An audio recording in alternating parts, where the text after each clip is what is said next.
3 הימים הראשונים אני כפות בידיים מאחורה, כפות ברגליים עם חבלים שקוראים לי את הבשר,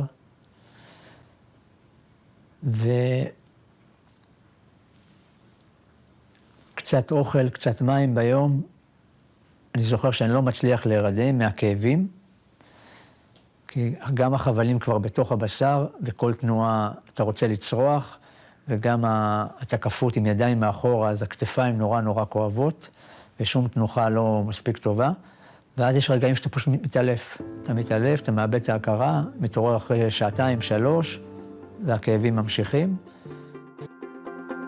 That is the voice and visage of Eli Sharabi in an interview with Israeli journalist Ilana Dayan that aired on Israeli television last Thursday night.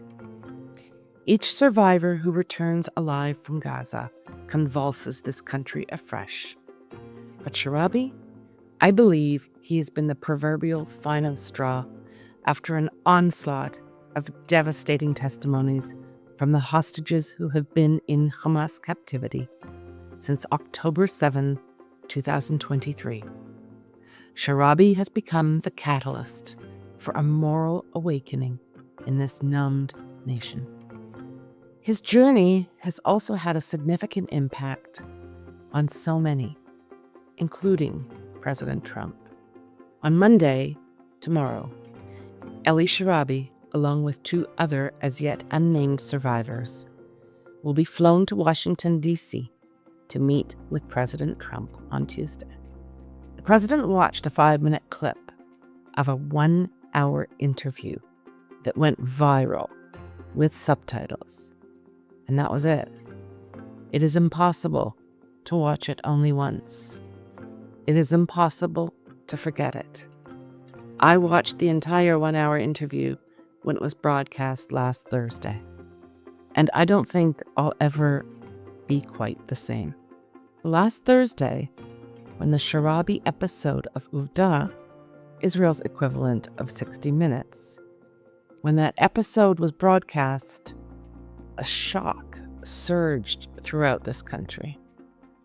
Everyone watched it, and to a person, we were shaken, in good ways and bad.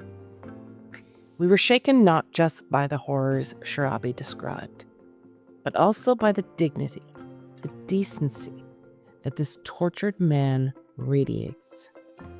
In today's discussion, I speak with a returning guest on State of Tel Aviv and a good friend of this podcast, Lieutenant Colonel in the Reserves, Jonathan Conricus.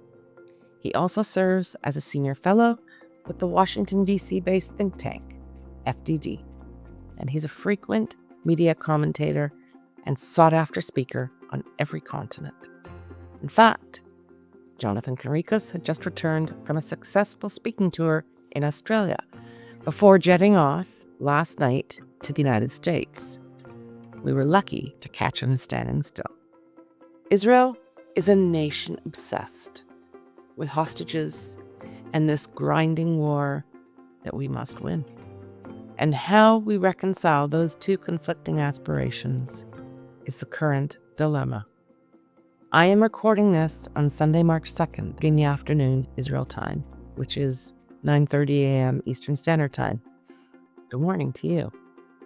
And I woke up this morning to the news of Eli Sharabi's upcoming trip, and also to the fact that Hamas has refused to return to the negotiating table to discuss the release of the remaining hostages. Israel has said fine, no hostages, no ceasefire. The opening salvo then, we will not permit any aid trucks to enter the Gaza Strip, not from Israel. At the moment, that's where we are. By the time you watch this, who knows? Conricus and I dive right into this very Solomonic moment in Israel. Do we go to war? Do we free all the hostages? How do we do that? He and I agree and disagree, but we go deep, raw, and real. I'm Vivian Bercovici, former Canadian ambassador to Israel, and now working hard to stay informed and share what I learn with all of you. Stay with us.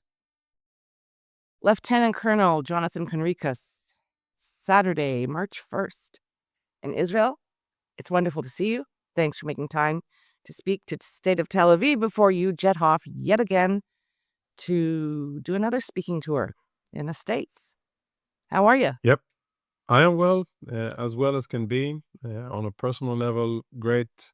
Reeling from, I'd say, watching the last week's proceedings, and where I think I'm hurting the most is my pride.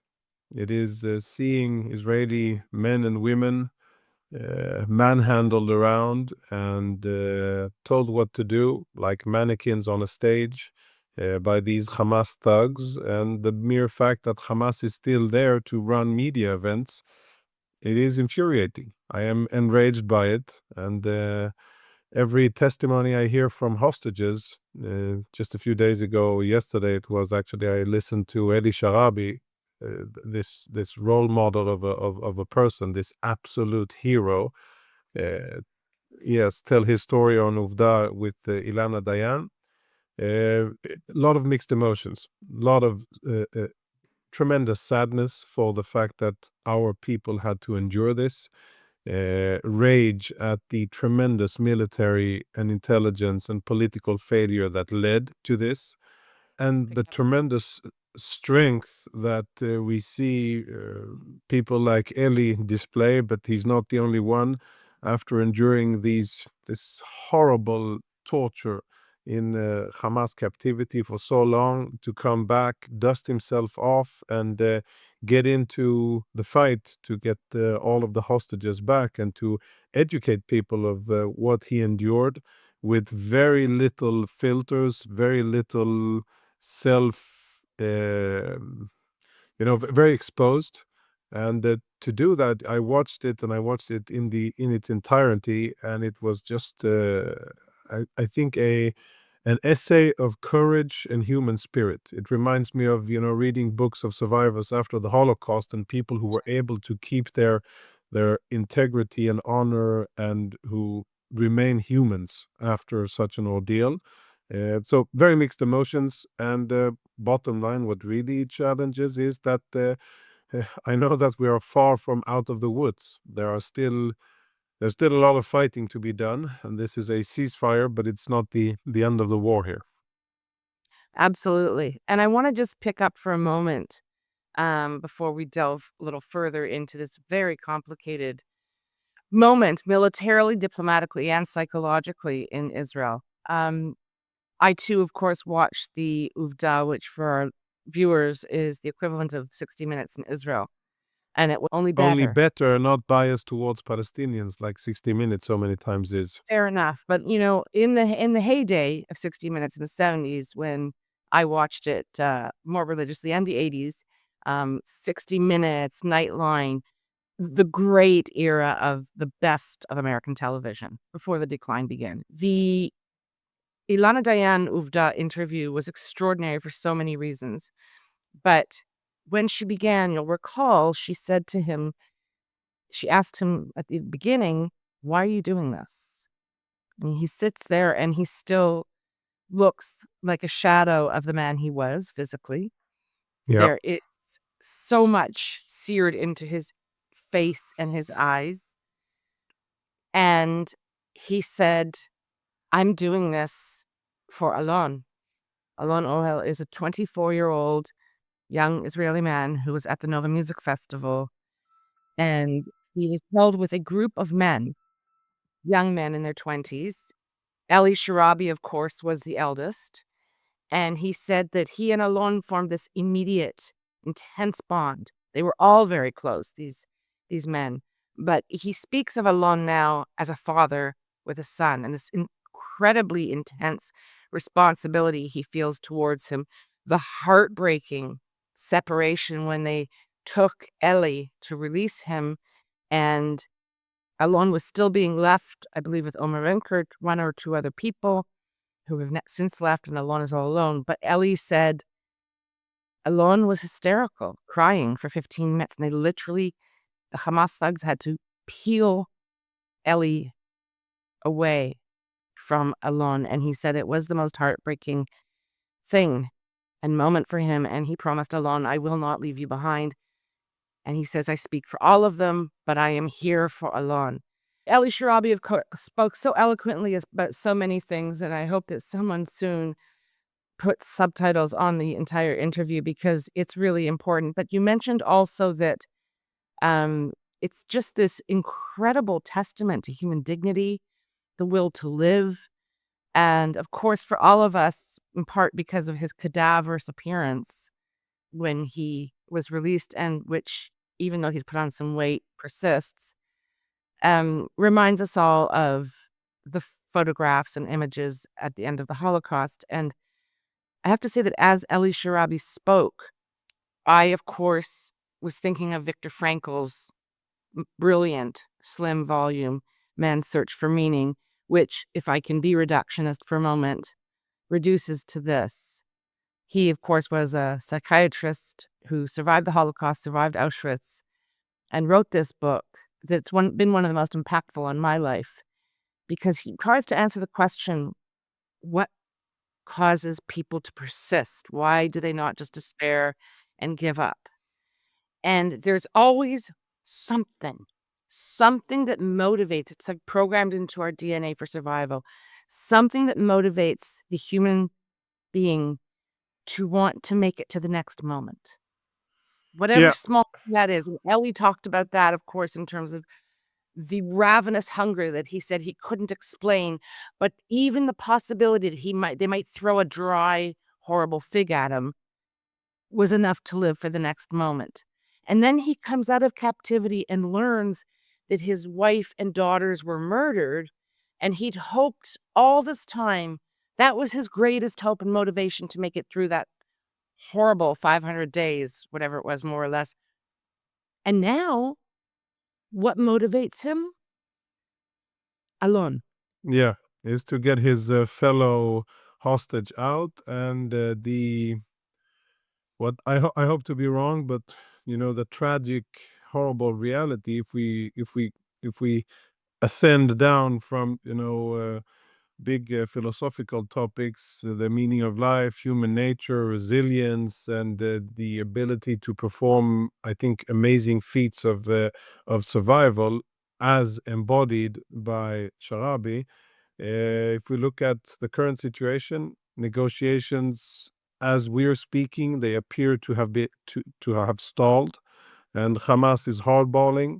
Israel is demanding our hostages back, and we are currently in, I would say, some twilight zone between having run the course of the first phase of the ceasefire deal and still not having negotiated a second phase, and where Israel has not withdrawn from the Philadelphia corridor as it agreed to do at the end of the first stage, and where Hamas now is saying, well, we're not going to release additional hostages. So when Eddie Sharabi did what he did and went on to Uvda, I think he did it very clear-mindedly with lots of sound strategic and media advice, because that is really what is at stake here.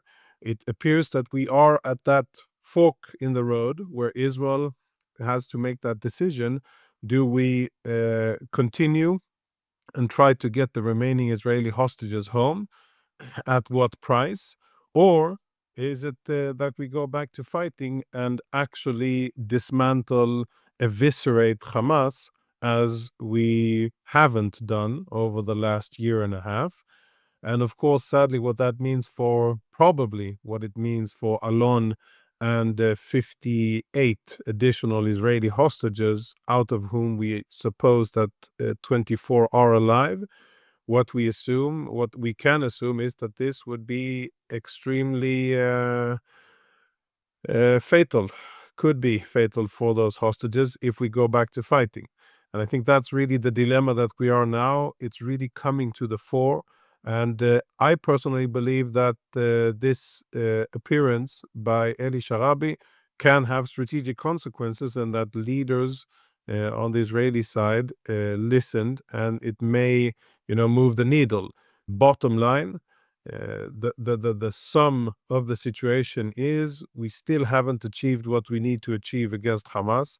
We still have a jihadi Nazi entity at our doorstep that we have not yet uprooted and not yet defeated, and it still controls Gaza, and they still control and have 59 Israeli hostages. I sadly do not see a way to square that circle where we get both. And I think that we are nearing both, as in defeat Hamas and get all of our hostages back. And it's a, in the Bible we speak about, Solomon's choice. I think this is the Solomon's choice at the national level that no other country really has dealt with. And we're getting very close to real decision time. Well, you're much more of a military man than I am woman. And so I want to really draw on your expertise in this area. The whole kind of as the goal as it was articulated from October 7 was the total destruction of Hamas. I still don't really understand what that means. You and I both watch the same people talking on television here and writing in the media and saying that, it's 30 plus years later, Al Qaeda still exists, ISIS still exists. The weight of the Western world's military capability was thrown at those jihadists. The Taliban exists, and it has defeated Russia and America and combined allied force. So, in this context, for us to even sort of believe, I'm going to suggest that Hamas could be obliterated militarily, forget about the ideology, because that'll never go away, but militarily in such a short period of time may have been unrealistic. So I want you to kind of address that, but wrap it into what I believe to be the most salient issue, which is bringing home all of the hostages. And I feel that the war with Hamas can be put on the back burner for a short time, but their lives can't. And the blow that their deaths in captivity will deal to this country, I think will be also fatal. And if I just might add, I feel that there has been a seismic shift in Israel in the last 6 weeks as we've been watching these horrific, grotesque propaganda theater productions put on by Hamas. And our leadership has been very quiet. We have not heard from Benjamin Netanyahu this week. It may have been the most extraordinary week in the history of this country. Maybe he put out one short statement when the Bebas funeral happened, but he has been very quiet, as has all of the leadership in the government. Yeah, no, I think you make many very important points. I have a different opinion about the first part, the military part, and but I totally agree with you on leadership. Leadership, I think we have absentee leadership. I think that the people of Israel deserves much better when it comes to clarity, and where the elected leadership that was responsible for this unprecedented catastrophe in Israeli history, to inform the Israeli population, the people of Israel, what's the strategy and where are we going. And, Israelis have become accustomed to, and it looks like they're accepting, having this type of absentee leadership. The only statement that the Prime Minister put out this week, it's two. One of them, Bivas, and the second was that he had issues with why wasn't I presented with the after-action reviews of the IDF, and I should have seen them first. Not saying, I'm responsible. Of course, there should be a national board of inquiry, and that the buck stops here. I'm the elected leader. I've been prime minister for the last 15 or 20 years. And as such, I bear responsibility not only for the successes, which he's very happy to take credit for, but for the failures, which I have not heard my prime minister speak about, or maybe once fleetingly after lots of pressure. And this week continues that lack of leadership. I would even say cowardice when it comes to communicating truthfully and clearly, transparently with the Israeli people what it is that we're doing. What is the plan?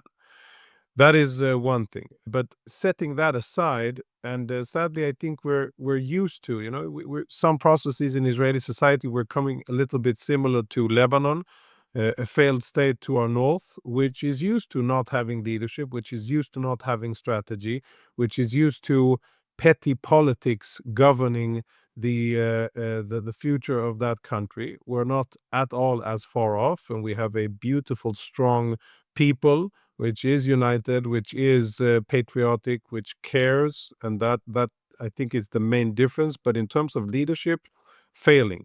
Now, the big difference here between, if we go back to the military, the big difference is that all of the other situations that you described, Afghanistan, Iraq, ISIS, Al Qaeda, we're talking about expeditionary missions by Western militaries that went far away from home to fight an enemy that only at worst was an indirect threat to the homeland, if at all. That's not our situation. I think that after October 7, it is clear, abundantly clear, for even the people who were the most, I don't know if ostracious, as in ostrich, is a word, but people who refuse to look at reality and recognize it. What are the organizations and people that we have just beyond our doorstep? Even people who didn't want to recognize that today understand that living alongside a genocidal organization that simply wants to kill all the Jews, and they're waiting for the ability to be able to do so, that isn't something that we can agree with. And while I do indeed agree with you that the moral imperative of us, of the state of Israel, is to get all the hostages home, I agree with that. But in my mind, what Israel needs to do is to guarantee the safety and the survival of the Jewish state. That is imperative number one. And where I think that we have not been successful is in actually getting that done over the last year and a half. We've done a lot, but not enough. Some of it is because we were limited by our friends and allies to do what actually was needed in order to bring that enemy to its knees and actually decapitate and dismantle control by Hamas of the Gaza Strip. And the key to that is humanitarian aid. As long as humanitarian aid is flowing in to Gaza, and it is flowing into Hamas and their front organizations, UNRWA, then Hamas stays in power. The moment that we change that, we reroute that, and we do it through Israeli hands, Hamas will have a serious structural business problem because they won't have leverage of the civilian population. I think that is where Israel will go in the future. I think that is what will happen. And I think that is what eventually will bring Hamas, the remaining parts of Hamas, to its knees.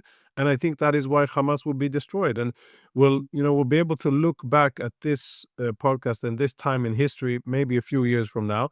I think this will be the turning point where we rewrite history books, and it'll be the first time that a non-state terrorist organization will be defeated and uprooted permanently by a nation state, by Israel. And it'll be the first time, and perhaps and hopefully not the last time, that a terrorist organization really is dismantled after attacking a democracy. Now, that still is in the future. We still have a lot of work to do, and there's still a lot of blood to be shed and a lot of suffering before that happens. It could have been easier if Gazans would have been let out into Egypt in the beginning of the war, if we could have choked the Hamas terrorists from food and fuel and water, then they wouldn't have been able to hold out as long as they have, and we would have been able to get more hostages home. But we were prevented from doing so. That's in the past, and I think the present and the future is different. Where I see this going, where I hope that we will go, is to continue to negotiate in order to get as many as possible of our live hostages home. And once that is exhausted, to go back to fighting and to actually finish Hamas and to create a new reality on our doorstep. We cannot allow this to continue. We cannot allow Hamas to continue to govern the Gaza Strip. We cannot allow them to stay in power, because them staying in power is us losing the October 7 war that they started with the intent of destroying the state of Israel. So to summarize, I've been saying this quite consistently over the months and the last year, I do not see a situation, and I think we have to, at some stage, recognize this, all of us. I do not see a situation where we can get those two achievements, get all of our hostages back and actually defeat Hamas and dismantle Hamas. Logically, it doesn't, in my mind, doesn't play out.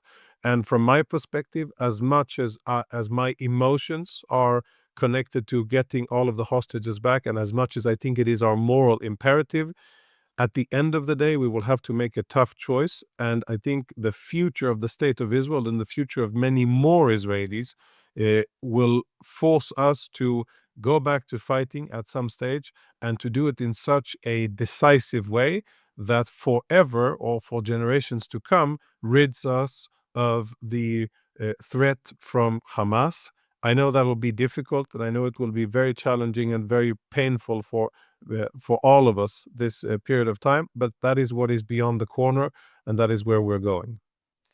Wow. Talk about taking the wind out of my sails, Lieutenant Colonel. Because hearing you say that really saddens me. You're saying that, of course, we all want all of the hostages out alive, but We do.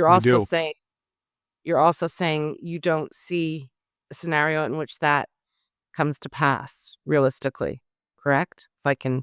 Yeah, that is correct. And I've been saying this for quite a while because, I know you have. yeah, I just don't want to hear it.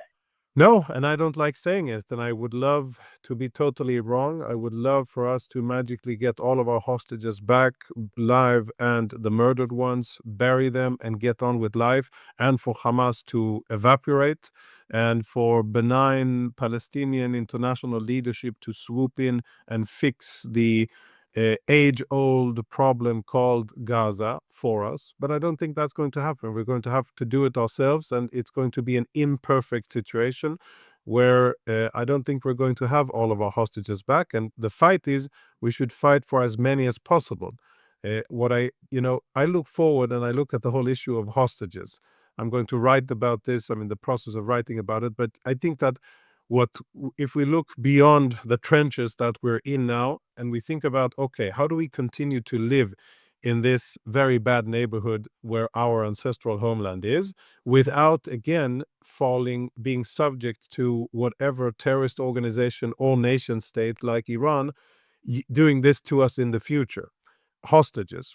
And I think that there needs to be a total reset of what it means if anybody, if any entity, any enemy takes Israeli hostages in order to extort strategic or military achievements out of us. And I think that what we must recognize is that in this case, on October 7, Hamas really dealt us a strategic blow by taking 251 hostages, and it has prevented us from ensuring the security of the state of Israel. And this will continue because other terrorists will see how effective this is, and I think that other terrorists will seek to expand the amount and the variety of Israeli hostages that they will take. They will go for doing it in Europe. They will go for families on vacation in Thailand or in Bulgaria or in Romania or in other places where Hamas and Hezbollah or mostly the Iranians have infrastructure. Where will that put us then? And I think that what Israel needs to do, together with other Western countries, but first and foremost us, is to have a clear national policy of how are we going to handle future hostage situations in order to prevent them, for this not to become the beginning of one tremendous extortion racket after the other.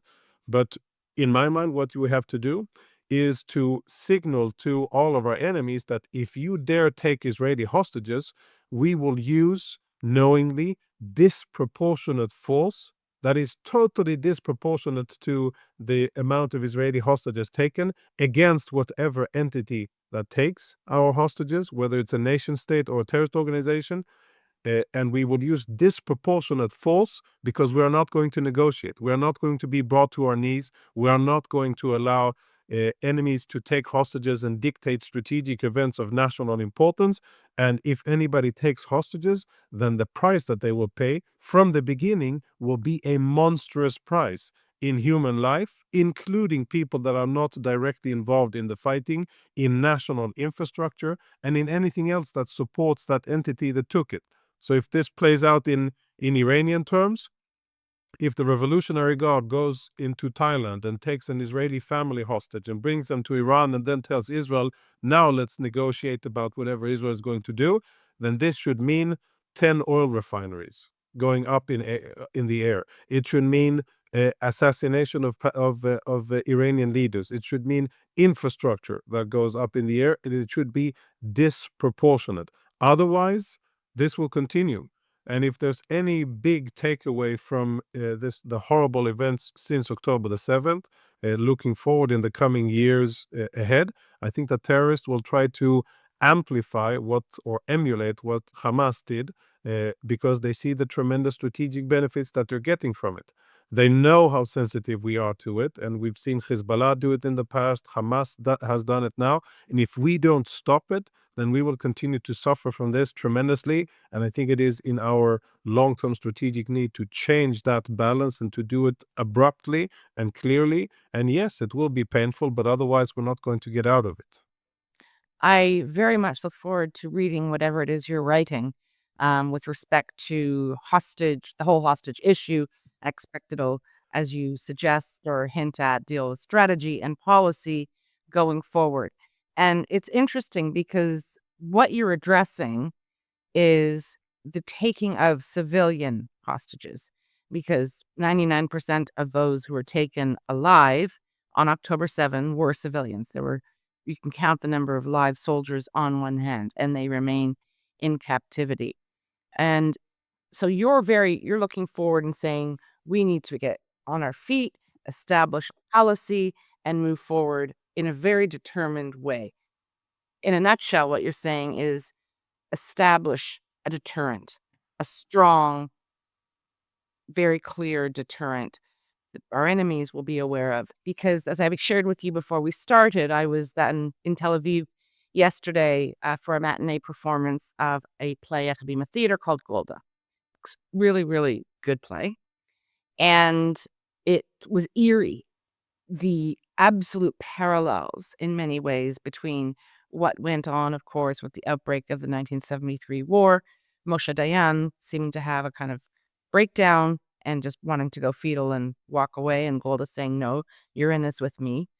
And him saying, after he had taken a quick helicopter tour up into the north of Israel and seen the insane destruction that was going on and the Syrian force being brought to bear against the very, very small Israeli force. And he said, it's over. We're going to be destroyed. This is going to be the destruction of the third temple. And Golda, God bless her, said, no, it's not. Get yourself together. Go home, take a shower, wash your face, and pull yourself together. I mean, it's a very simplistic rendering of history, a very complex period that I'm giving. But Golda was very distraught as well because one of her main staffers, who was a stenographer who took down, in the old days had a stenographer machine to record minutes of meetings, what was said, what was discussed. And her son was in Sinai, and his brigade was encircled by the Egyptians. They were trapped. And one of the things the play focused on was Golda's reaction to that. These were soldiers. She's get our boys out. And they ended up staging an operation that was a failure because it was an ambush. The Egyptian army encircled these people in a fortress. They went in and tried to rescue them, and then the IDF just got hammered. Those were soldiers. These are civilians. The civilians being held in Gaza came out. And I believe this was a turning point over the last few weeks, not just for Israel, but for the world. When Yarden Bibas, whose two beautiful gingy-haired, red-headed boys, and his wife, we know, were murdered in captivity 1 month after having been taken by Hamas thugs using their bare hands to snuff out their lives. And Yarden Bibas somehow survives this. and has no idea what he's coming out to. And when told that the government and the IDF have yet to ascertain with certainty the fate of his family, he has a meltdown, quite understandably. What have you been doing for 16 months? He asks. And many hostages have come out in the last 6 weeks and expressed very similar feelings of shock and dismay, and I expect disgust. Sagi Dekochen, who was taken hostage from Nir Oz kibbutz, his wife, who was 7 months pregnant and 2 little girls, miraculously survived.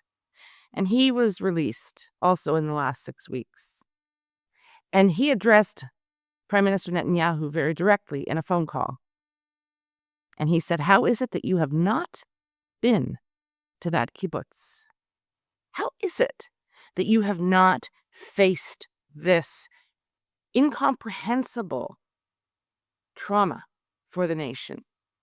And I think that, whereas I don't think anyone would disagree with the way in which you set out the destruction of Hamas, ultimately and totally and forever, I do think that the taking of civilian hostages is a very exceptional and challenging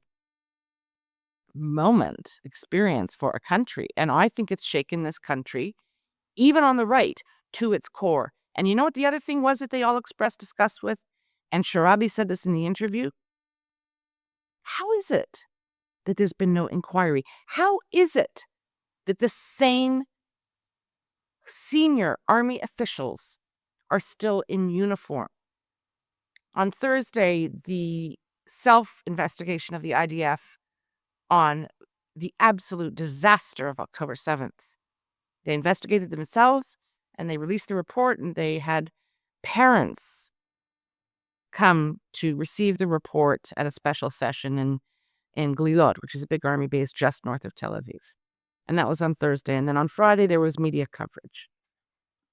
And we now know it wasn't just mismanaged. It was beyond chaos. And no one was responsible. No one took responsibility. As one father of a murdered female soldier at the Nahal Oz base said, nobody cared. They were nobody's daughters. Nobody paid attention. They were unarmed. The Golani, combat troops who were there on the base and supposed to be protecting them, they didn't even have proper weapons. They had nothing. And we sit here today, 17 months later, and I ask the question, do we not have a higher duty to bring back our civilian hostages and then get to the policy changes?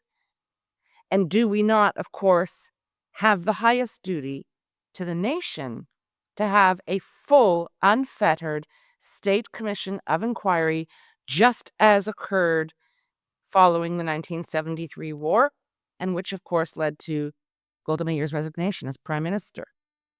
I know I just threw a lot at you, but you always deliver. So, Yeah, a lot to unpack, and most of it is it's very negative. Let's start with the after-action reviews, what you call self-investigations of the military. They are a year and a half after. They were done independently by the IDF. We have not seen the after-action reviews of the ISA, Shabak, which had a crucial role in collecting intelligence and human intelligence and assessment of Hamas before the war. We haven't seen the police, we haven't seen Mossad, and we haven't seen any investigations of many years of Israeli strategy towards the Gaza Strip and Hamas, and we have not seen any inquiry regarding government decisions, not during the 7th of October, not before. And this is one. It's not on. It's more than a drop in a bucket, but it is an incomplete picture. And even of that part, now the IDF has done some of the after-action reviews that it needs to do. Many questions remain unanswered. Many questions remain unanswered when it comes to how. How could Israel fail so badly? How could the IDF be caught with not only its pants down, but completely naked? And how could an inferior enemy inflict system failure on the IDF to actually defeat the Gaza division and to actually rout Israeli forces? How did we get there? And some of that is answered, but not sufficiently. And, it comes down to trust. The IDF is, with all its failures and shortcomings of the war, the only military we have, and still the most trusted institution that we have in Israel. Public trust in the IDF has taken a severe hit, and it will take the IDF a lot of time, its new leadership, to rebuild that trust. Public trust in the government, in the prime minister, in this government, in the political parties is extremely low because of their actions. And what I think is extremely sad is that we are preventing ourselves from defending ourselves better in the future by not actually investigating how we got to the stage that we actually got to. And until there is a National Board of Inquiry that has a real mandate to investigate the IDF, ISA, Shabak, Mossad, police, and government, Prime Minister, Minister of Defense, Minister of National Security, infrastructure, everybody, until such a thing comes in place and until that committee does its work, which will be exhausting and it will be very, it has to be very deep and detailed. Until that happens, then we won't really know why we got to where we have gotten. And most importantly, what we need to prevent from ever facing such a humiliating defeat again in the future from any other enemy. And that is what really matters. I think that the current the issue here is trust. The military doesn't trust the government doesn't trust the military. They're all playing blame games. The politicians, as they do in Israel, sadly, see themselves exempt from responsibility and personal accountability. In the military, yes, we've had various Israeli high-ranking officers say and acknowledge that they are responsible. Some of them have taken personal responsibility and left their positions. I don't think that's enough. I think that we need more severe measures to be taken against senior officers who neglected their duties.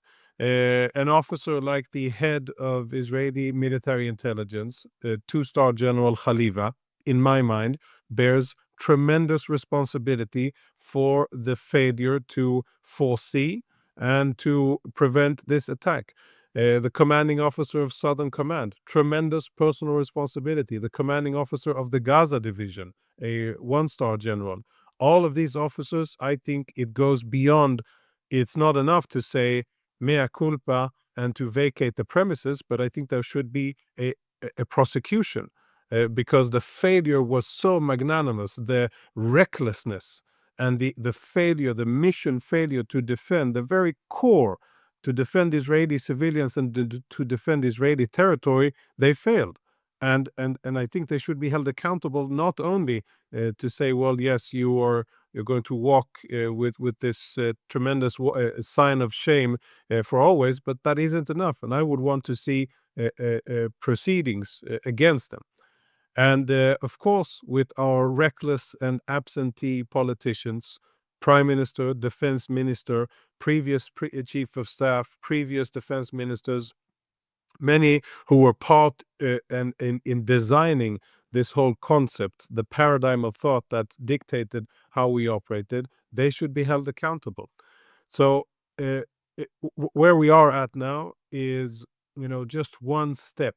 We've done one step very late, a year and a half after the event, Yes, the IDF was busy fighting a war, and we can understand that that takes a lot of the efforts and focus. But now we are one step away from the disaster, but there's still such a long way to go for us really to understand. Now, last thing I'll say is that, I've been asked hundreds, if not thousands of times over the last year, what happened and how did we get it so wrong? And I've always responded to people all over the world. There's no official inquiry yet, but here's my take based on various sources and what I've understood from the situation. Sadly, what we knew for many, many months, it hasn't changed. The findings that the IDF presented, they just they add color and detail to the general lines that we already understood in this horrible picture of failure. But none of the big lines have changed. We know that we know the paradigm of thought, we know the reliance on technology, we know about hubris, we know about not enough troops, and we knew about an enemy that deceived us very successfully, that planned well, and that was able to understand the center of gravity of the IDF, strike it, and take it out. And I've been saying this for many months. And what we learn now from the investigations is just how bad the failure was, but it doesn't really change what we've known for many, many months. And what have been saying, I don't think I'm on the side of uh, trusting the IDF. I believe that the IDF is the institution that must be rebuilt, and it must regain the trust of the people, because the state of Israel has no ability to continue to exist in this extremely hostile neighborhood without a strong, healthy, victory-oriented IDF that seeks decisive battle against its enemies. We can do with the horrible politicians we have that won't be a fatal threat, but without a strong IDF, we won't. So the IDF is the most important organization that needs to be rebuilt and revamped. And then we also need to deal with our horribly inept and failing leadership, prime minister, minister of defense, and all of the others that were part of the national security organizations, the National Security Council, Tzachi Hanegbi, also very much absent during the war and since the war and after it. Prime Minister first and foremost. All of that needs to change for us to be better. But in the balance, in the blame game, and the media spins between the government and the military, where the government continues to try to divert everything to the military and the Shabak and to exempt themselves from responsibility. Yes, there is tremendous and unimaginable blame and responsibility with the military. And in this battle between politicians and military, just because we think that the politicians are worse and extremely bad, dishonest, and failing, doesn't mean that there isn't tremendous, deep, widespread rot in the IDF that needs to be dealt with. They are not mutually exclusive, and we need to deal with that and with that. What worries me is that at the end of the day, and with this I'll finish, at the end of the day, if the politicians get to blame the fighting organizations, IDF, Shabak, and police for everything, they get to walk away without a national board of inquiry and without taking personal accountability for their failed strategies and actions, which they should, and without Israel at the national level being better off. So well done. And that was a great wrap up. And now I'm going to wrap up your wrap up. And, hostess last word.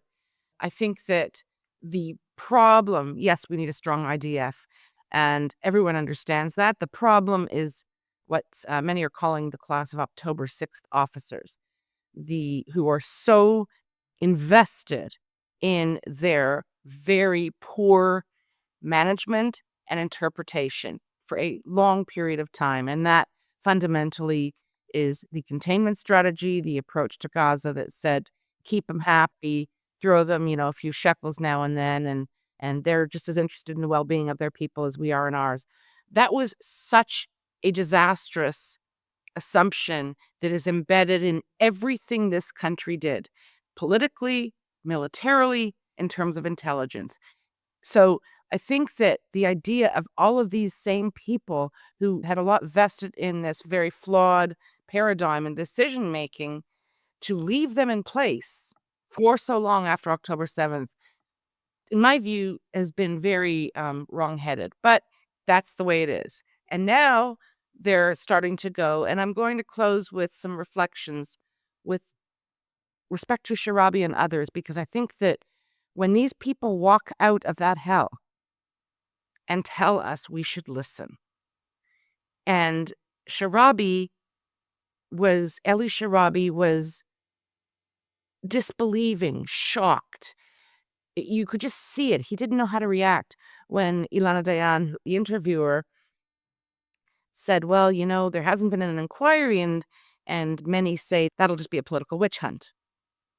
And Eli Sharabi looks back at her so powerfully and said, no one asked me what my political views were when I was taken hostage. No one asked my wife and children what their political views were before they were murdered. It's an absurdity, and it's so disrespectful at all levels of leadership to say that to us. We need to know. I do look at the Nahal Oz story as being a real distillation of so much that went on. And sometimes it's overwhelming to look at everything, right? But the report that we got on IDF, Nahal Oz, the self-report investigation, whatever you want to call it, it's more than telling us what we already knew. It also puts the imprimatur of the IDF on it. It makes it official. Yep. And there was additional detail, and that counts for something. I just want to also mention what I thought was a very powerful interview last night on Channel 11 by Moav Vardi, an Israeli journalist, with the parents of two young soldiers, one female, one male, who fell in trying to defend Nahal Oz base on October 7th. And they too were demanding an inquiry. They too want answers.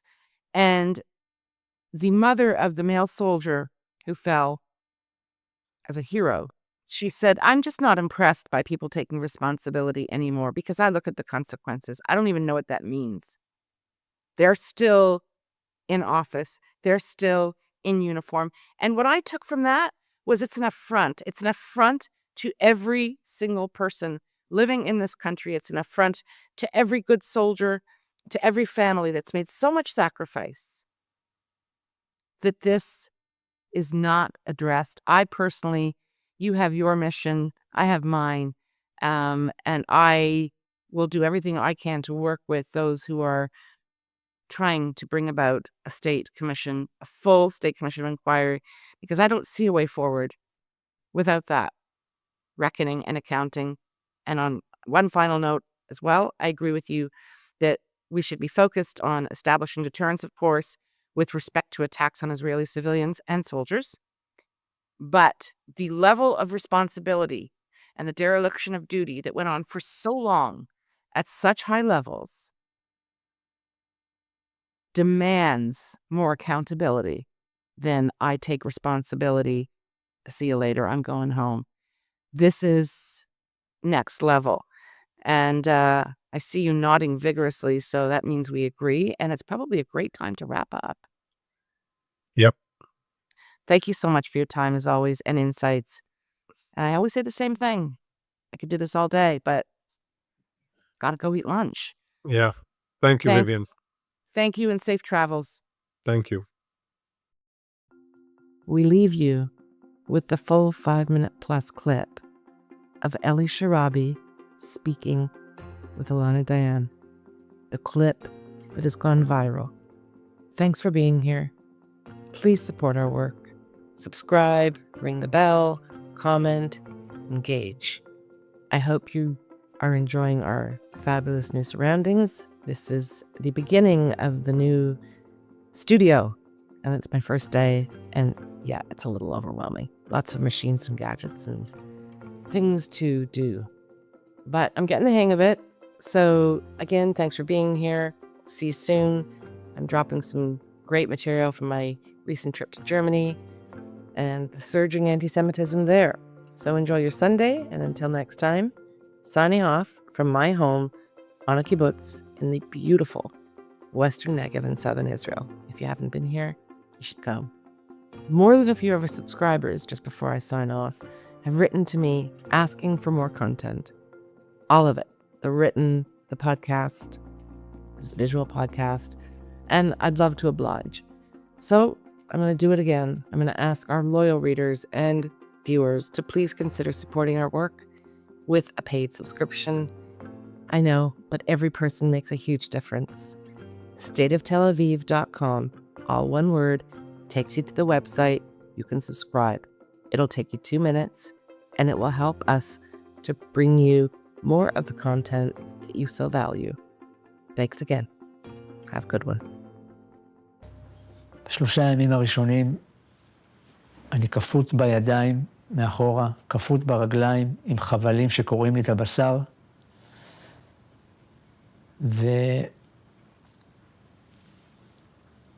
וקצת אוכל, קצת מים ביום. אני זוכר שאני לא מצליח להירדם מהכאבים, כי גם החבלים כבר בתוך הבשר, וכל תנועה אתה רוצה לצרוח, וגם אתה כפות עם ידיים מאחורה, אז הכתפיים נורא נורא כואבות, ושום תנוחה לא מספיק טובה. ואז יש רגעים שאתה פשוט מתעלף. אתה מתעלף, אתה מאבד את ההכרה, מתעורר אחרי 2-3, והכאבים ממשיכים. ואני מתחנן בפניהם שיורידו שיעבירו לפחות את הקשירה של הידיים קדימה. ואז אני אהיה רגוע, הכל יהיה בסדר. והם לא מסכימים, אבל אחרי 3 ימים מורידים לנו את החבלים. רק לפני רגע היית חבר קיבוץ, עם אישה ו2 בנות, עם עבודה נהדרת, עם חיים נפלאים, ופתאום אתה זרוק בעזה, כפות ידיים ורגליים. כן. אתה שואל את עצמך, רגע, מה נהיה? אני לא עסוק בזה, כי אני מבין כבר את הסיטואציה, ואני יודע שלהתבוסס בתוך סיטואציה לא מקדמת אותי לשום מקום. אתה מנהל את ההישרדות שלך כל הזמן ומחפש פתרונות כל הזמן. כואב לך, אתה מחפש שלא יכאב לך. אתה רעב, אתה מחפש לא להיות רעב. אתה מבין שאין שליטה, שאתה נתון בידי אחרים, עדיין בתוך הכאוס הזה, אתה מנסה קצת לקחת את השליטה. וזה יוצר שליטה בתוך האין שליטה. בדיוק, כל הזמן. אילנה, את יודעת מה זה לפתוח מקרר? שאנשים יחשבו טוב טוב בבית כשהם פותחים מקרר, זה עולם ומלואו. זה עולם ומלואו לפתוח מקרר, המושג הזה בכלל, של אדם חופשי שיכול לקחת משם פרי, או ירק, או ביצה, או מים, או שק לחם. על זה אתה חולם כל יום. לא אכפת לך מהמכות שאתה חוטף, ואתה חוטף מכות, ושוברים לי צלעות. לא אכפת לי. הרעב. תן לי עוד חצי פיתה. אפשר להסביר את התחושה של הרעב? אי אפשר. זה הבטן שנדבקת לגב? בטן שנדבקת לגב, אבל אתה כבר רואה את הבטן שלך ממש נכנסת פנימה באיזשהו שלב, ואתה לא מאמין שזה קורה לגוף שלך.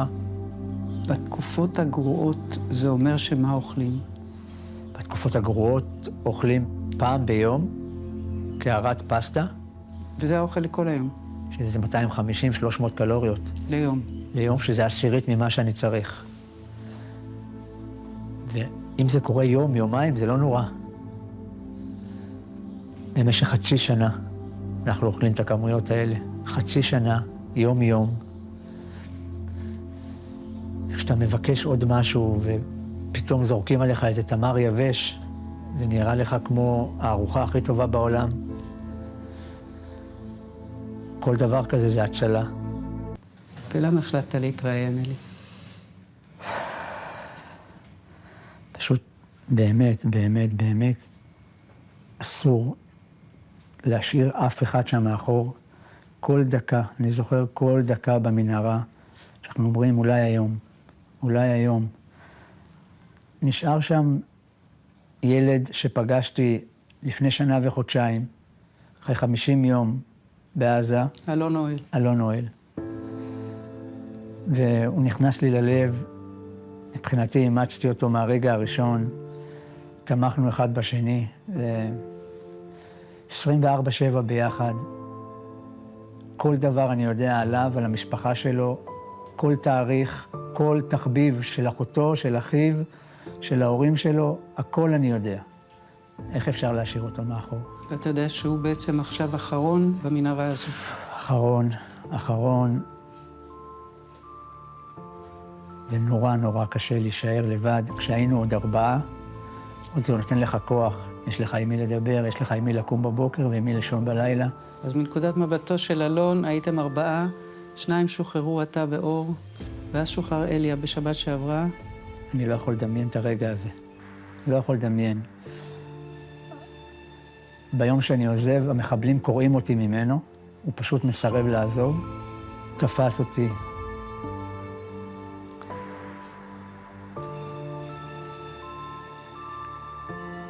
רגע מאוד קשה. הוא אמר משהו? הוא אמר שהוא שמח בשבילי. הבטחתי לו שאני לא אעזוב אותו שם, שאני אלחם עליו. הבטחתי לו את זה. אמרתי לו שזה עניין של ימים, ממש. אז בעצם בשבילו אתה פה. לגמרי. בשבילו עוד חטופים אחרים.